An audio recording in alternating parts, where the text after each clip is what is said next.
very, very back. Fincher has always been one of my favorite directors, which is why I ranked all of his films here. David Fincher is one of our best working artists we have in our generation. He is meticulous, every single item in a shot is placed there for a reason. He is not a writer, but he doesn't have to be. He has taken so many different types of scripts and turned them into a Fincher project. Can you imagine how obnoxious The Social Network could have been if Aaron Sorkin was also behind the camera?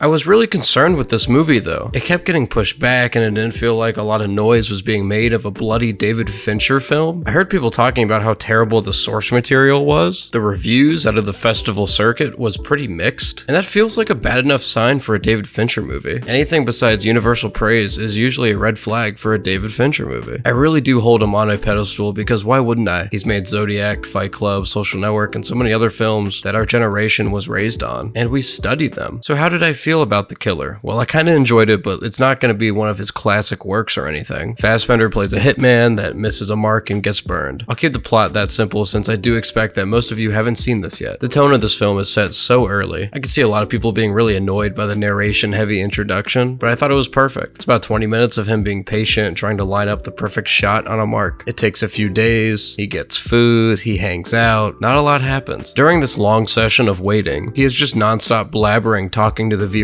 I enjoyed this because you have to imagine a job like this is so brain-numbingly boring that you are constantly battling internal dialogue. We are also shown something from the start that has been slightly controversial in some people's eyes. There is a lot of product placement in this movie. Now let's be honest here. Do you think David Fincher, of all the directors in the world, in this stage of his career, would let a studio interfere with a film this much that it is a conversation? Because yeah, it's a whole lot of product placement, but there is a reason for it. The products are shown as ways that his lifestyle could be facilitated by new age technology. We have him one day delivering via Amazon a fob maker. He loves eating his McDonald's. He crushes up like a million phones during this movie. He uses Postmates to gain someone's address. At one point, he's telling us how many locations McDonald's has. He's drinking Starbucks, and of course, hella cars. I mean, he's working out of an abandoned WeWork building, close-ups on big-name medications, but again, this is David Fincher. I actually started to enjoy this aspect of the film once I realized its thematic intent. This film is unlike any other David Fincher movie to me. It reminded me of a bunch of different movies. Usually when I watch David Fincher movies, his style and products are just so distinct that I never even drift in thought towards another film. In this, I got a slight reminder of The House That Jack Built by Lars von Trier when he starts doubting himself on how clean he has been. Again, the first 20 minutes builds up how methodical and careful and how pretty much nothing could ever go wrong until it does. It also reminded me of Drive at times, with how little dialogue our protagonist engages in. He is also listed as, quote, the killer in the cast, just like Drive, how the dude is, quote, the driver. I know, pretty cringe, right? I'm not saying these are negatives, but it's definitely still heightened by the fact that this is made by David Fincher. This type of story is a match made in heaven for David Fincher. Every little detail is magnified that a hitman would have to go through for these kills, and someone as meticulous as Fincher is the perfect man to capture this. This film could annoy some people with its repetitive nature and how much he repeats his damn mantra in this film, but it's obviously by design and effective, alongside with the Atticus Ross and Trent Reznor score, and also the best sound design in a Fincher movie since, well, yeah, I guess Mank. Yeah, I kinda am a Mank defender, even though it's like my 8th favorite Fincher movie. I love David Fincher, dude. Tilda Swinton is my favorite current actress. She absolutely embodies her few minutes of screen time in this film. I do think Fincher captures the archetypes well in this film too. Like, there is this omega rich guy that is actually portrayed like a human. First rich guy that doesn't feel like a human that comes to mind is Mark Rylance and Don't Look Up. Well, David Fincher has handled rich dudes pretty well, so if anyone's making a Social Network 2, we should all be pretty happy that it's David Fincher behind it. This movie flies by, which is helped by the chapters. I love how this movie is paced. I love the structure of it. Maybe it's a bit lacking when it comes to intent behind the little rampage, but at the end, I'm not complaining. I had a really awesome time with it. Definitely gonna rewatch at some point, even if it was just an okay Fincher movie. That's significantly better than most people's filmography. If anything, it's the most David Fincher movie he has. I'd give it like an 8 out of 10, and if you'd like to watch my Fincher ranked video, you can watch it right here.